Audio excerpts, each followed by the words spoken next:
ఇస్తానండి అన్నాను అనుకోండి, కుదురుతుందా? అలా ఆలోచన ఉంటుందా? ఎప్పుడు ఎటుపోతుందో అటైపోతుంది. కానీ ఎటు తిరిగి ఎటు వచ్చినా భగవంతుడి వైపుకే వస్తుంది అనుకోండి ఆలోచన, వాడు అదృష్టవంతుడు. అలా రావాలంటే దానికి భగవంతుడు అనుగ్రహం ఉండాలి, గురువుగారు అనుగ్రహం ఉండాలి. అంత తేలిగ్గా ఏం భగవంతుడి వైపుకి వెళ్ళవు ఆలోచనలు. అలా వెళ్ళేటట్టు చెయ్యగలిగితే, అలా ఎవడైనా ఎప్పుడూ భగవంతుడి గురించి ఆలోచిస్తే వాడు ఈశ్వరుణ్ణి వహిస్తున్నాడు. అది గరుత్మంతుని యొక్క అనుగ్రహం. గరుత్మంతుడు అమృతం తీసుకొస్తాడు దేవతల దగ్గర నుంచి. అమృతం అంటే అది తాగినవాడు మరణించాడు. మనం చిట్ట చివరి ప్రయోజనంగా ఏమడుగుతాం?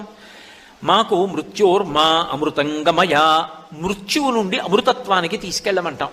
ఇక నాకు మృత్యువు కలగకూడదు అని అడుగుతాం.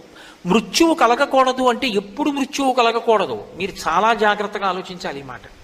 అలాగే పరమశివుణ్ణి ఉద్దేశించి మృత్యుంజయ మహామంత్రం చెప్తాం. ఓం